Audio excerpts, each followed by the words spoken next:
서로 인사, 예수님 안에서 문안 인사 좀 나누시겠습니다. 반갑습니다. 사랑합니다. 네. 말씀 잠깐 듣기 전에 찬양대 선곡은 누가 하시나요? 가사 장로님 하세요?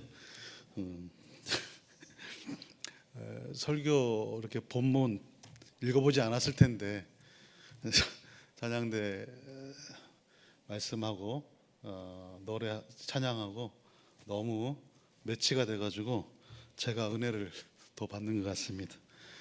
잠깐 기도하겠습니다. 하나님, 이 시간이 부족한 종을 예수 그리스도의 보혈의 피로 용서하시고 진리의 말씀만 온전히 성실하게 증거하게 하여 주시옵소서. 예수님의 이름으로 기도하옵나이다. 아멘.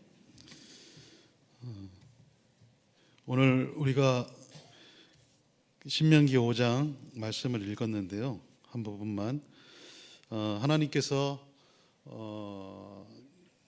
호렙산에서 먼저 이스라엘 백성들과 언약을 맺으셨다고 합니다. 그 언약의 내용이 어떤 거냐면은 한번 잠깐 출애굽기 19장을 한번 띄워주시겠습니까? 한번 같이 한번 읽어봅시다. 시작.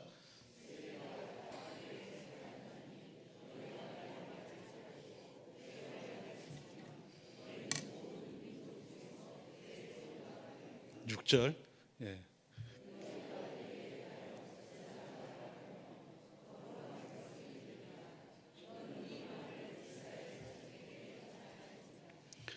출애굽기 19장에서 하나님께서 이 말씀을 하시고 출애굽기 20장에서 곧 우리가 오늘 읽었던 이제 이 반복되는 이 십계명을 다시 이제 말씀해 주십니다. 같은 내용입니다.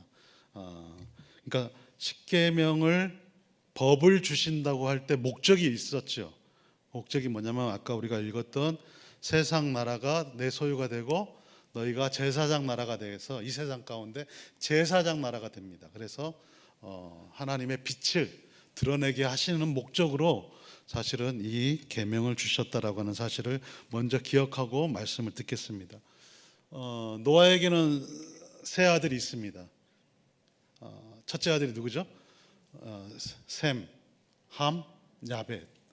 시편 105편 말씀을 보면 이렇게 말씀하고 있습니다. 야곱의 자손들이 함의 땅에 들어가서 번성하였다. 함의 땅. 그러니까 애굽은 함의 자손들이 세운 국가라고 하는 사실입니다. 함의 자손들이. 그 애굽 사람들보다 더 강하게 하시고 애굽 사람들로부터 또 미움을 받게 하셨다. 그리고 함의 땅에서 나오게 하시려고 징조 10가지 재앙을 내리셨다라고 말씀해 주는 것을 우리는 알 수 있습니다. 마지막 장자의 심판을 통해 애굽을 나온 이스라엘 백성들이 홍해를 건너 광야를 지나 이제 시내산에 이제 도착하였습니다. 약 3개월 동안 광야길을 지나온 그 수가 잡초까지 합쳐서 200만이 넘는다고 합니다. 이 넘는 사람들이 광야길을 걷고 있었던 겁니다. 여러분 한번 생각해 보시기 바랍니다. 애굽 땅에서 종으로 살았던 그 사람들에게 어떠한 탁월한 문화적인 기질이나 제도, 규칙, 어떤 이런 그들을 이끌 수 있는 어떤 시스템이라고 하는 게 과연 있었겠습니까? 없었겠죠. 세상에도 한 나라가 세워지려고 하면 거기에 맞는 정신과 사상 그리고 법이라고 하는 제도를 통해서 나라가 건국되어지는 것을 알 수 있습니다. 우리가 너무나 잘 알고 있는 이성계가 조선을 세울 때 삼봉 정도전을 통해서 경국대전이라고 하는 모체가 될 수 있는 경국전을 조선의 법으로 삼아서 나라를 다스리게 하였습니다. 하지만 인간이 만든 법은 결국 완전하지 않고 그 속에는 정권과 권력에 대한 탐욕이 내포되어 통치자들을 위한 법으로 남는 것이지 그 민족의 국민을 진정으로 사랑하고 이해하는 법이라는 것은 사실 이 세상에서는 거의 불가능한 것입니다. 그러나 이와 반대로 애굽에서 430년 동안 종살이한 이스라엘 백성들을 구원해내신 여호와 하나님께서 이제 그들과 언약을 체결하시고 시내산에서 모세를 부르셔서 그들에게 법을 주시고 있습니다. 우리가 잘 알고 있는 십계명이 바로 하나님의 법입니다. 이 십계명은 제의적인 율법이 아닙니다. 그러니까 뭐 제사나 의식적으로 드리는 그러한 정해놓은 규칙과 법이 아니라 망고불변의 도덕법으로, 사랑의 법입니다. 이 도덕법으로 하나님 나라의 가장 큰 근간이 되는 인간 사회를 위한 법으로 주시는 겁니다. 법이 주어지고 있다고 하는 것은 이제 그들이 하나의 나라를 이루어 간다고 하는 사실입니다. 어떤 단체나 모임에도 그들만의 규칙이 있습니다. 그들이 정해놓은 그러한 질서를 따르지 아니하면 그 모임의 회원으로서 자격을 상실하는 것처럼 하나님께서 이스라엘 백성들에게 법을 주시는 것은 이제 그들이 하나님의 나라를 이루었다는 것을 내포하고 있는 겁니다. 그런데 하나님께서 이스라엘 백성들에게 십계명을 주시기 전 우리가 읽은 6절의 말씀을 하시고 있는 이유가 있습니다. 그 이유가 어디에 있는지, 사실 십계명보다 더 중요한 의미를 포함하고 있는 것이 바로 우리가 같이 읽었던 6절 말씀인 서문이라고 할 수 있습니다. 우리가 하나님에 대하여 사실 잘 알지 못하고 어떻게 성경을 말할 수 있고, 성경도 또 모르는데 우리가 어떻게 하나님에 대해서 안다고 말할 수 있겠습니까? 우리가 십계명을 다 외우고 있다 할지라도 하나님에 대한 바른 인식, 하나님이 누구인지, 어떤 분인지, 그리고 또 우리는 누구인지를 알지 못하고 그저 문자적으로 외우는 것이 무슨 의미가 있고, 또한 법을 애써 지키고 준행한다고 해도 의미가 없는 것입니다. 장로교 표준 문서인 웨스트민스터 신앙 고백서가 가지고 있는 대요리 문답 100문답을 한번 보시겠습니다. 제가 문을 하면 여러분 답을 한번 해보시기 바랍니다. 100번째 문답입니다. 우리는 십계명에 대해 어떤 특별한 것들을 고찰해야 하는가?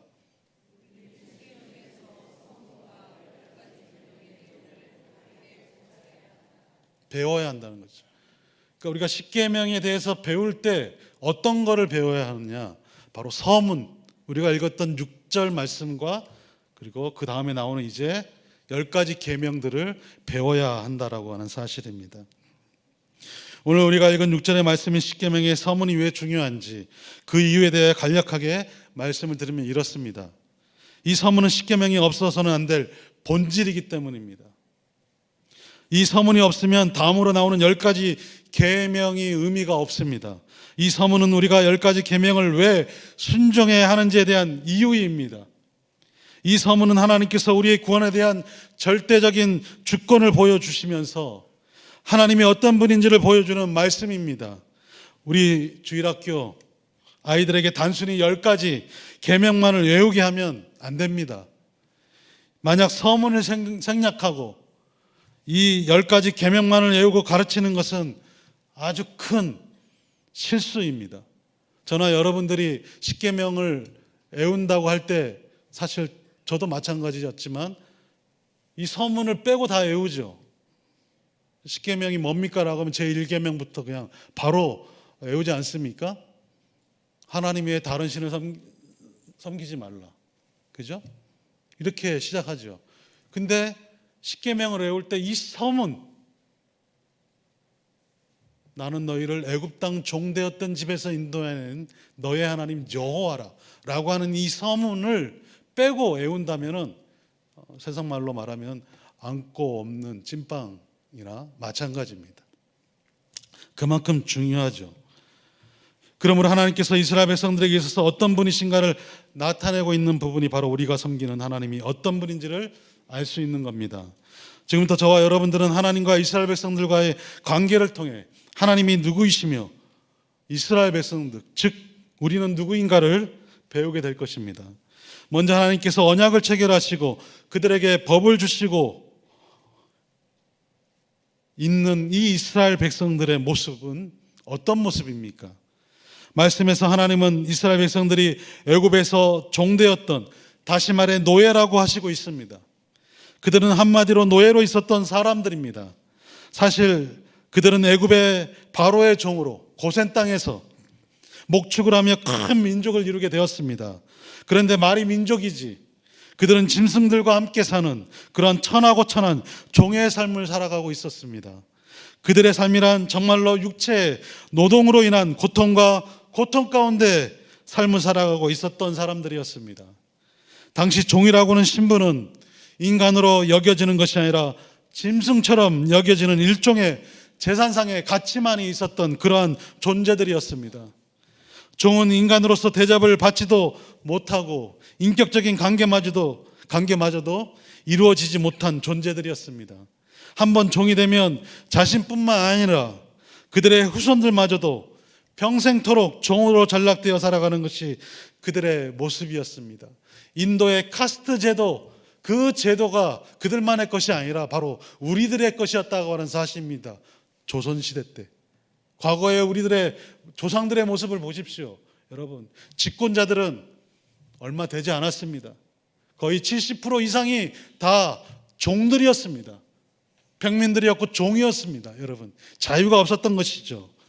누군가 그 종을 위해 대신 돈을 지불하여 주든지 아니면 자신의 신분과 바꿔주든지 하여 그 종의 자리에서 해방시켜 주시기 전까지는 그 상태를 도저히 벗어나는 길이 없었습니다.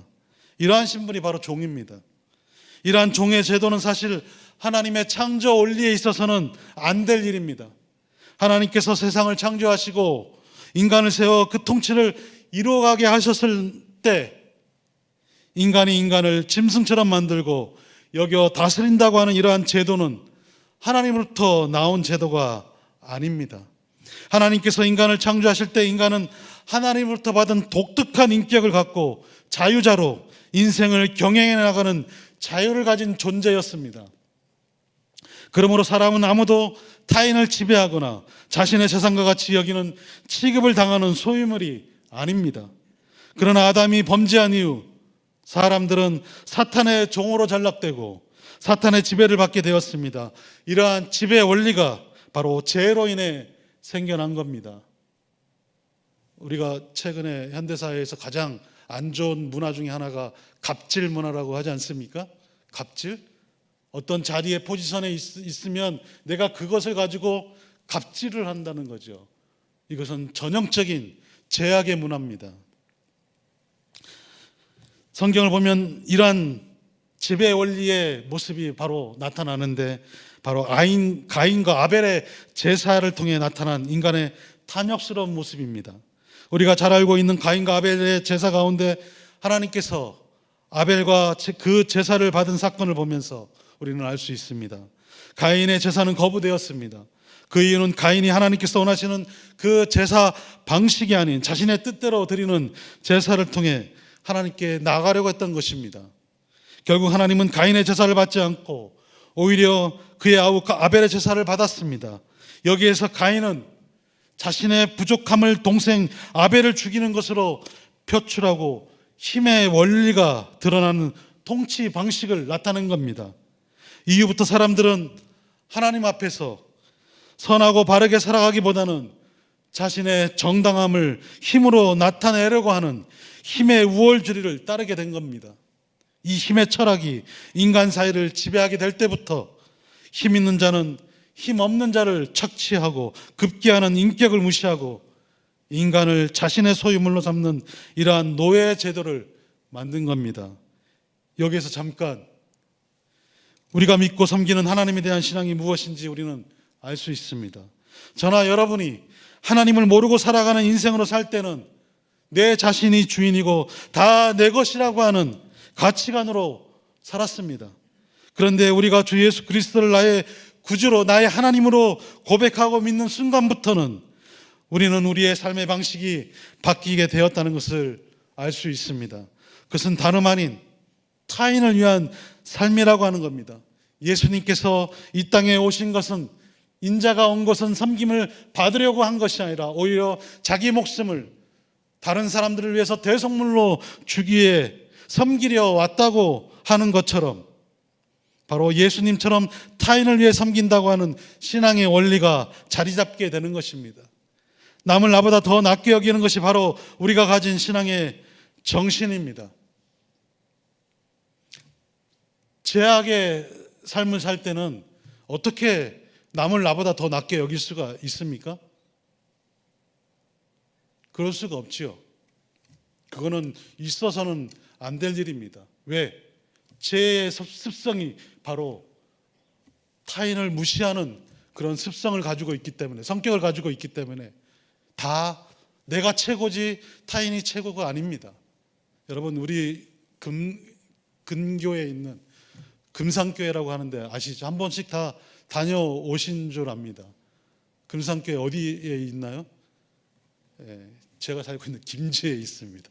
김제. 금산사 밑에 한번 가보세요. 안 가신 분들은 자녀들을 데리고 금산교회를 한번 가보세요. 기역자교회. 여러분, 그 금산교회 이야기를 여러분 다 아시죠? 여러분, 조덕삼 장로님하고 이자익 목사님. 이자익 목사님이 목사 되기 전에 그분이 조덕삼 장로님의 집에 종이었습니다. 종. 교회에서, 금산교회에서 장로 투표를 하는데 종이 먼저 장로가 된 거예요.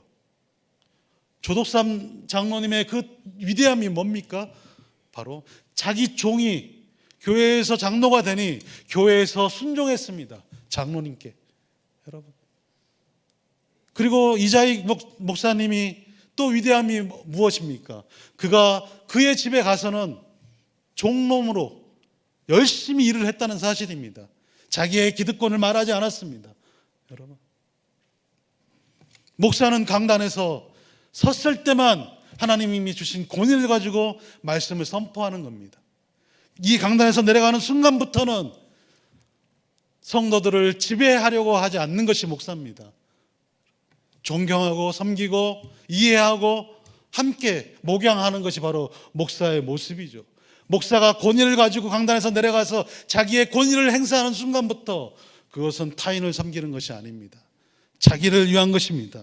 이러한 것이 바로 노예 제도의 모습들입니다. 하지만 이스라엘 백성들은 애굽에서 바로의 노예로 430년 동안 살았습니다.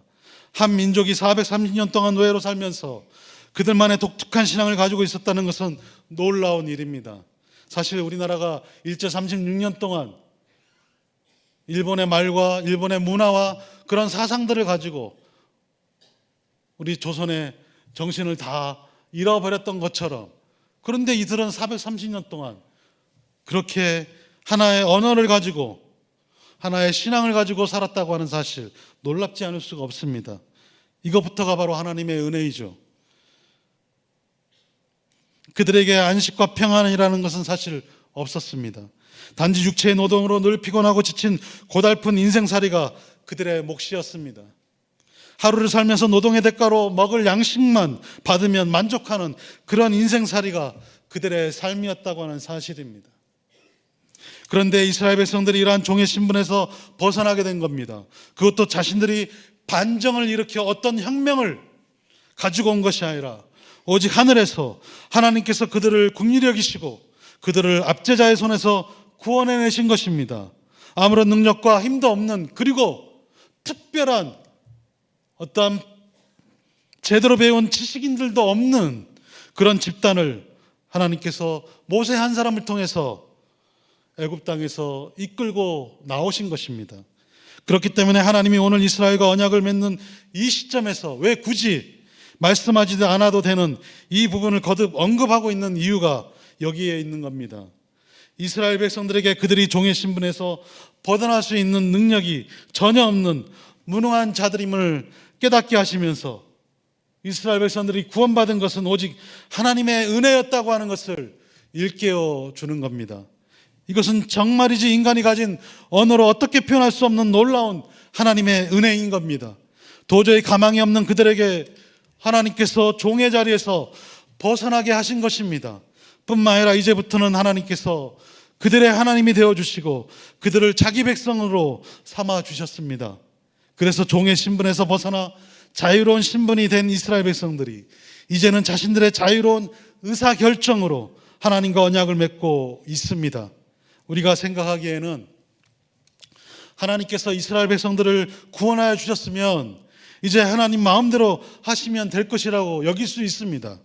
이렇게 우리가 생각하는 이유는 여전히 인간은 힘의 원리에 누군가가 자신을 도와주면 그 사람의 종이 되어 살아간다고 하는 지배를 당연히 인정하는 가치관에서 벗어나지 못하고 있기 때문입니다. 하나님이 우리를 구원했으면 하나님 마음대로 하실 수 있지 않나, 이렇게 생각을 하죠. 사람도 마찬가지입니다.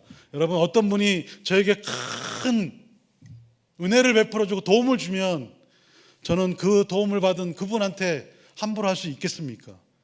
그분이 죄를 지고 나쁜 길을 걸어간다 할지라도 그분과 함께 하는 거죠. 도움을 받았으니까. 이게 세상 살아가는 사람들의 삶의 이치의 모습이에요. 바른 말 제대로 한마디 못하는 것이죠. 그런데 하나님은 이스라엘 백성들을 그렇게 대하지 않습니다. 자기가 구원해 줬다고 해서 하나님은 이스라엘 백성들을 함부로 대하지 않으십니다. 구원하여 주셨지만 그들을 자신의 종으로 여기지 아니하시고 그들의 자유로운 의사에 맡기시고 있는 겁니다. 강제적으로 언약에 참여하는 것이 아니라 하나님 앞에서 하나님과 동등한 입장에서 지금 언약을 맺고 있다고 하는 사실입니다. 이것은 외부의 협박이나 강요의 의사가 아니라 순전히 자신의 의지에 따라 언약에 참여하고 있는 겁니다. 그러므로 이제 이스라엘이 자유로운 그들의 결정에 하나님과 언약을 맺고 있다는 것은 주어지는 법의 모든 책임은 그 언약을 맺고 있는 당사자에게 이제 있다고 하는 겁니다. 하나님은 우리를 죄와 사망에서 구원해 주셨습니다. 그러면 이제 우리에게 책임이 주어진다는 거죠. 그게 뭡니까? 바로 하나님의 이 법에 순종하는 책임이 우리에게 있다고 하는 사실입니다. 그래서 이 법을 잘 지키면 어떻게 됩니까? 천대까지 은혜를 받고 복을 누리는 거예요. 그러니까 복이 영원하다고 하는 사실입니다. 그런데 이 말씀에 불순종하면 하나님의 심판이 임한다고 하는 거예요. 여기에 이스라엘 백성들에게 아멘을 요구했던 겁니다. 아멘. 그 복과 저주가 우리에게 동일하게 임하게 하시옵소서. 우리가 하나님의 이 언약의 법을 우리가 순종하면 우리가 복을 받겠나이다. 아멘. 그러나 이 법에 우리가 순종하지 않으면 우리가 하나님의 심판을 받겠나이다. 아멘. 그렇게 한 겁니다. 그래서 아멘은 좋은 것만 아멘하는 것이 아닙니다. 모든 하나님의 말씀에 순종할 때 우리가 아멘하는 것입니다. 할렐루야. 이처럼 하나님은 이스라엘을 애굽에서 구원하여 주시면서 너희들의 원래 신분이 무엇이든지 늘 깨닫고 있어야 함을 가르쳐주고 있습니다. 그것은 다름 아닌 종이었다는 겁니다. 이스라엘 백성들이 무엇인가 자신들의 종의 신분에서 벗어날 만한 그런 가치가 있어서 하나님이 그들을 구원하여 주셨다고 생각해서는 안 됩니다. 하나님이 우리를 구원하실 때 우리에게 어떤 가치가 있어서 야, 쟤는 좋은 일을 할 거야 나중에, 그래서 구원해 주신 것이 절대 아니라는 사실입니다. 아무것도 없습니다. 오직 죄밖에 가지고 있는 것밖에 없습니다. 우리는. 그런데 하나님께서 이렇게 구원하신 이유는 바로 그들의 조상들에게 약속하신 언약 때문에 구원하셨다고 하는 사실입니다. 그것도 자신들의 조상들이 뛰어나서 맺은 언약이 아니었습니다. 비록 아브라함이 셈의 자손이었지만 여전히 아브라함은 하나님을 모르고 우상을 숭배하며 우상 신을 섬기며 살아갔던 그런 사람이었습니다. 오직 하나님 편에서 주어진 은혜였습니다. 그래서 언약은 일방적인 성격을 띠고 있습니다. 그러나 또한 언약은 쌍무적인 성격을 띠고 있다고 하는 거예요. 서로 약속이니까.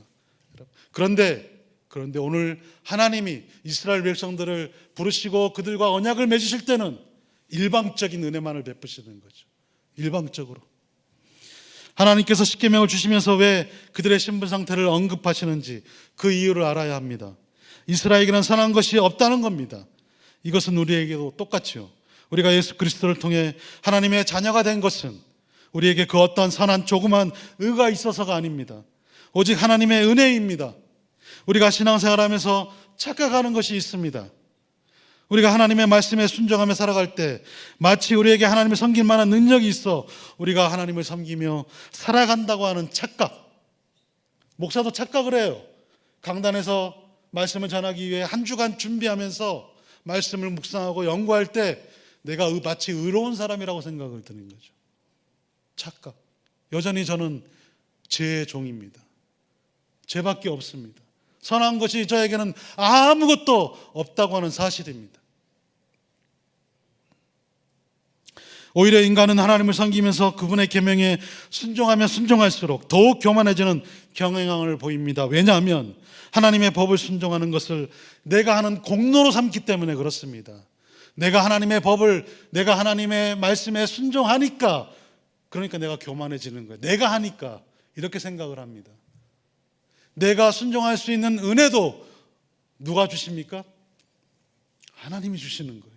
하나님, 여러분. 그래서 모든 것이 다 은혜라고 하는 사실입니다. 나에게 무슨 선함이 있다고 생각하여 남을 무시하고 업신여깁니다. 이러한 모습이 바로 이스라엘 백성들에게 나타나고 계속 나타났던 겁니다. 그들에게 주어진 십계명이 마치 자신들의 훈장인 것처럼 그 계명을 지키면 의로운 백성이 된다는 착각이 바로 이스라엘의 어리석음이었습니다.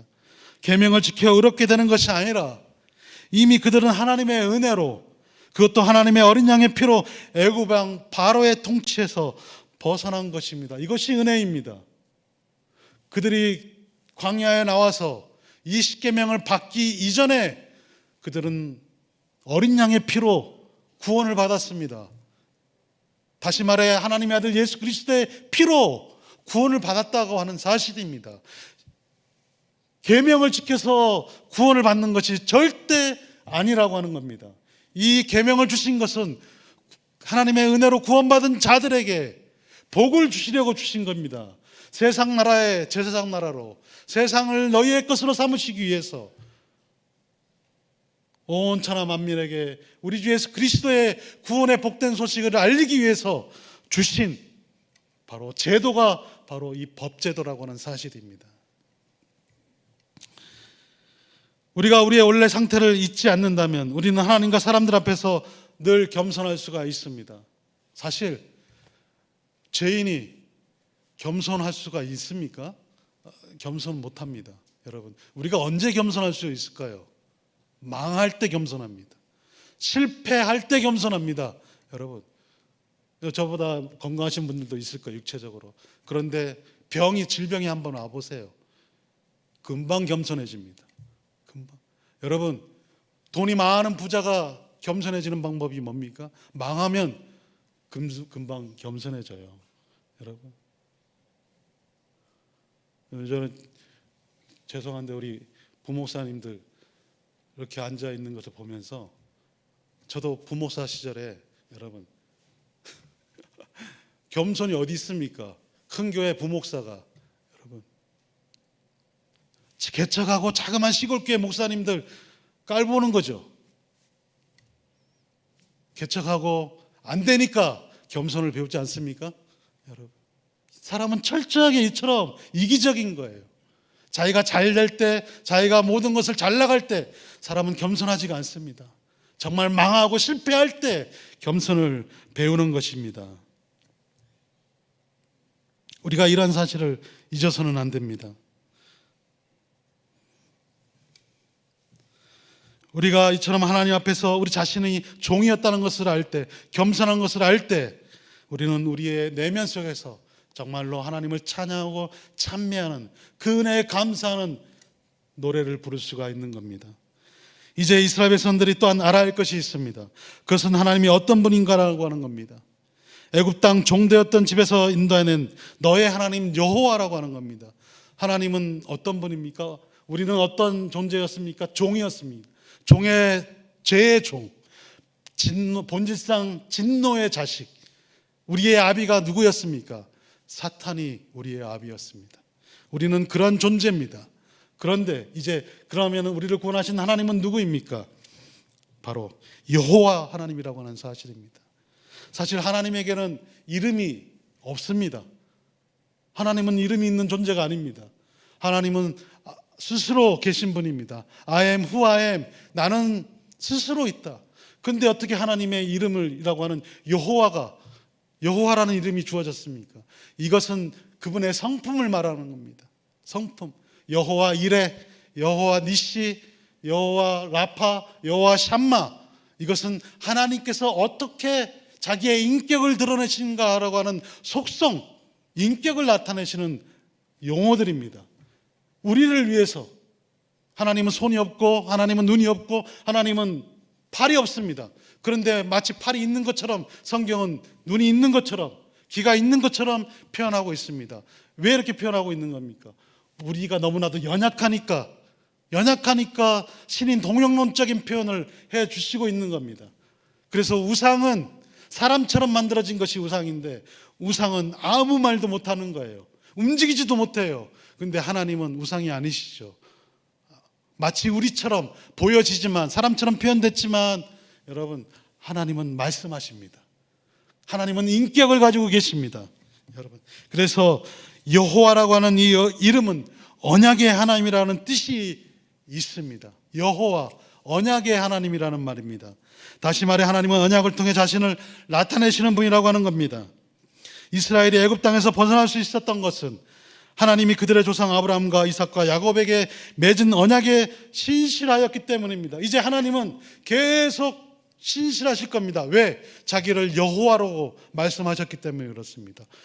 너희들이 내 언약에 순종하든지 불순종하든지 나는 그것을 중요하게 여기지 않겠다. 나는 내가 여호와 언약의 하나님으로 너희에게 말했기 때문에 나는 내 언약을 너희들을 향해서 계속 신실하게 지킬 것이다. 여러분 이 신실하심이 어디에 나타났습니까? 이제 바로 언약의 사자이신 언약의 중보자이신 하나님의 아들 예수 그리스도께 나타내 계신 것입니다. 그래서 예수 그리스도가 여호와라고 하는 사실입니다. 할렐루야. 신명기 6장 4절 말씀을 한번 보시겠습니다. 우리 같이 한번 읽어보시죠. 시작.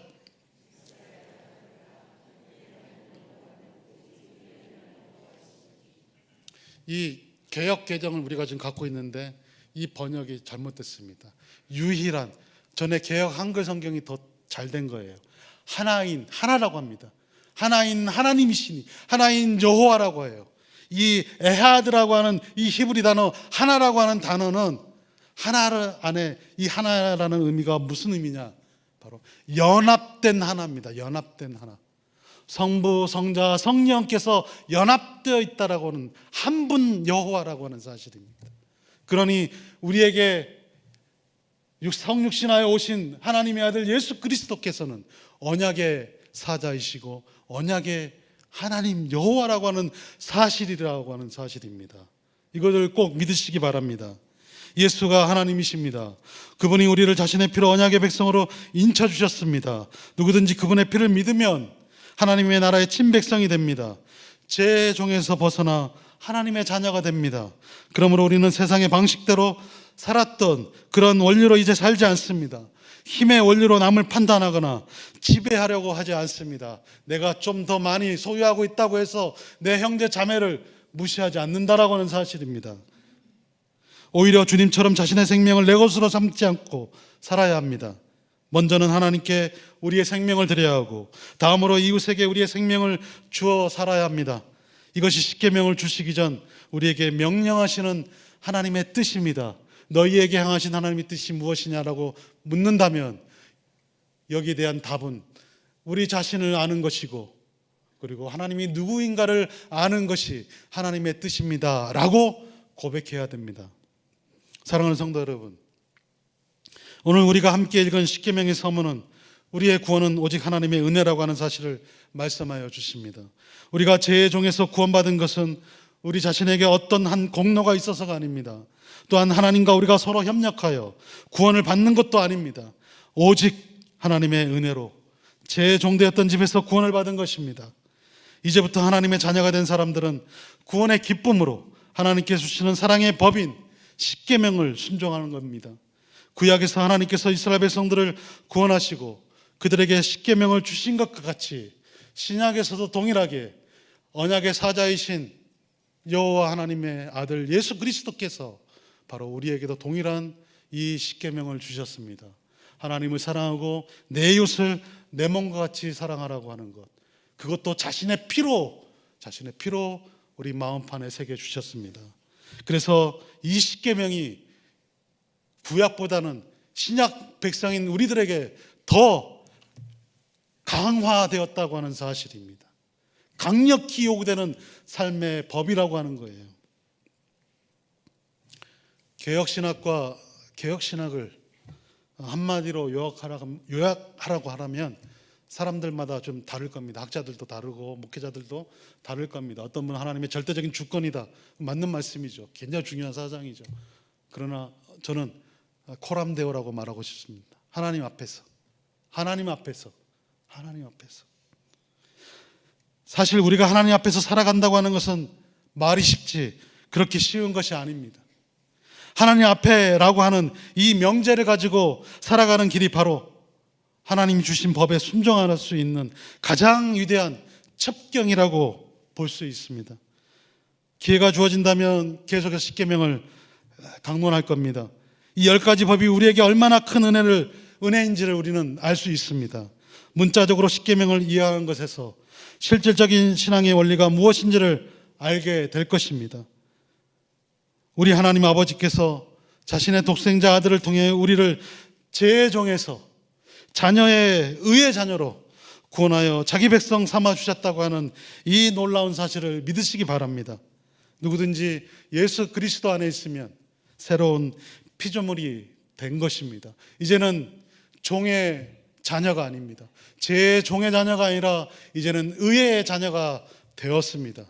이 사실을 믿고 정말 구원의 은혜에 감격하고 기쁨으로 우리 입술에서, 우리 내면에서, 우리 입술로 나오는 찬미의 제사를 늘 드리는 축복의 성도들이 되시기를 주의 이름으로 축복합니다.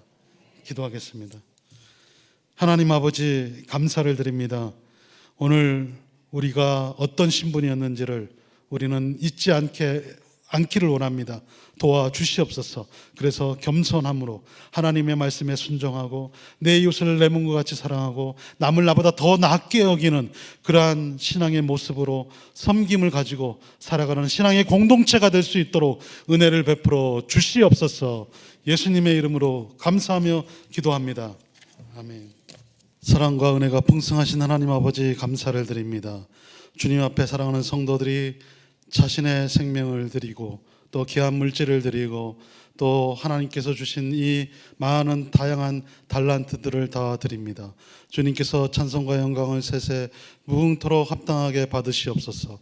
하나님께 드리는 이 귀한 연보가 주여 사랑하는 우리 자녀들의 신앙 교육과 그리고 복음 선교를 위해서 헌신하는 주의 종들과 그리고 가난하고 힘들고 어려운 사랑하는 믿음의 지체들의 구제를 위해서 귀하게 사용되게 하여 주시옵시고, 무엇보다도 정말로 복음을 듣지 못하는 수많은 이웃들에게도 귀하게 사용될 수 있는 귀한 연보가 될 수 있도록 축복하여 주시옵소서. 드리는 손길들마다 복을 내려주시고 은혜를 베풀어 주시옵소서. 육신이 연약하고 힘든 질병 가운데 있는 자들이 있습니다. 주님, 새 힘을 허락하셔서 소생케 하시고 정말 주님 앞에 나와 함께 예배하는 그 복을 누릴 수 있도록 은혜를 내려 주시옵소서. 사랑하는 어머니를 먼저 주님 품에 보내드리고 슬픔 가운데 있습니까? 위로하여 주시고 천국을 바라보고 소망 가운데 기쁨으로 승리하는 유족들 될 수 있도록 복을 내려 주시옵소서. 감사하며 예수님의 이름으로 기도합니다. 아멘. 이제는 우리 주 예수 그리스도의 은혜와 하나님 아버지 그 크신 사랑과 성령 하나님의 교제하심이 우리를 죄와 사망에서 구원하여 주셔서 이제 하나님의 친백성으로 삼아주신 그 은혜를 알고 힘있게 살아가는 성도들 위해 이제로부터 영원토록 함께 있을지어다. 아멘.